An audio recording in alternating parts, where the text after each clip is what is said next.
కావాలి. ఇక్కడ ఉపాధి కార్యక్రమాలలో ఇప్పటికే స్కిల్ డెవలప్మెంట్ ట్రైనింగ్ కొంత ఇచ్చారు. కానీ ఇక్కడ ఉపాధి కలిగించడానికి ముఖ్యంగా మేము మొన్న కొండపల్లి శ్రీనివాస్ గారితో కూడా చర్చించడం జరిగింది.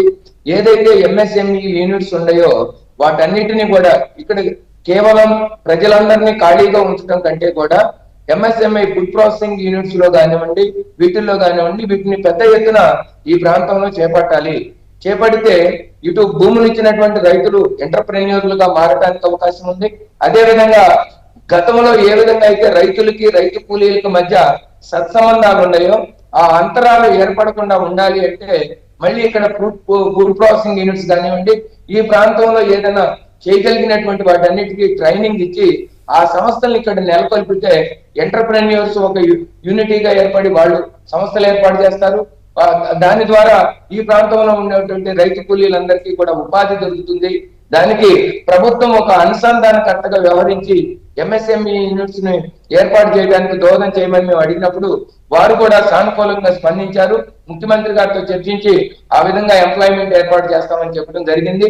కాబట్టి అదే విధంగా నిర్మాణ రంగంలో ఏదైతే ఈ యొక్క వరల్డ్ బ్యాంక్ కానీ ఏషియన్ డెవలప్మెంట్ బ్యాంక్ కానీ వీళ్ళు ఇచ్చేటువంటి ప్రాజెక్ట్ లెండింగ్ రూల్స్ లో కూడా అక్కడ తీసుకోవాల్సినటువంటి అన్ని జాగ్రత్తలను కూడా తీసుకోవడం అని చెప్పడం జరిగింది.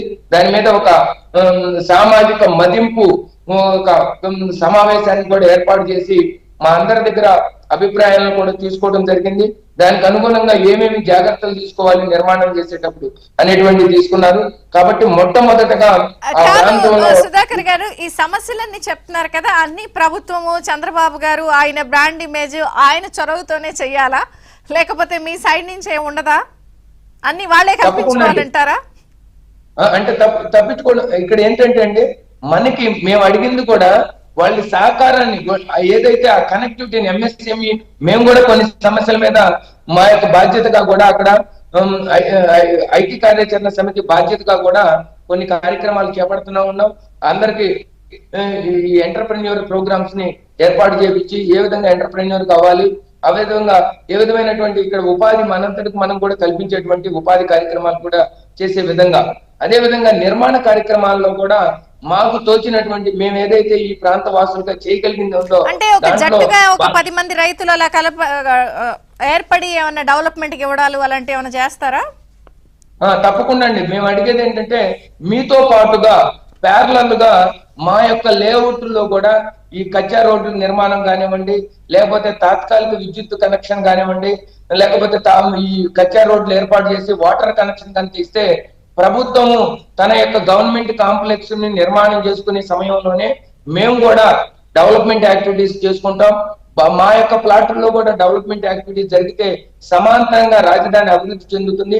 మరి ముఖ్యంగా ఈ ప్రభుత్వాన్ని కోరేది ఏంటంటే ప్రజలు ఎవరైనా ఇక్కడికి ఎందుకు మైగ్రేషన్ కి రావాలి, నేను అమరావతికి ఎందుకు రావాలి అంటే వాళ్ళకు ఉపాధి కల్పించబడాలి. కొత్తగా ఉపాధి కల్పన అనేది అమరావతిలో జరిగితే ప్రజలందరూ ఇక్కడికి వస్తారు. ఆ మైగ్రేషన్ అయితేనే కానీ ఈ రాజధాని ప్రాంతంలో ఇంకా అభివృద్ధి చెందడానికి, ప్రజలతో అభివృద్ధి చెందడానికి ఉంటుంది. దానికి కావలసినటువంటి మొట్టమొదటిగా primary education, secondary education schools ని ఇప్పటికి మా లేఅవుట్ లో కూడా ఎల్పిఎస్ లేఅవుట్ లో కూడా స్కూల్ జోన్లు కేటాయించబడింది. వాటిని పెద్ద పెద్ద స్కూల్స్ కి, ఇంటర్నేషనల్ స్కూల్స్ కి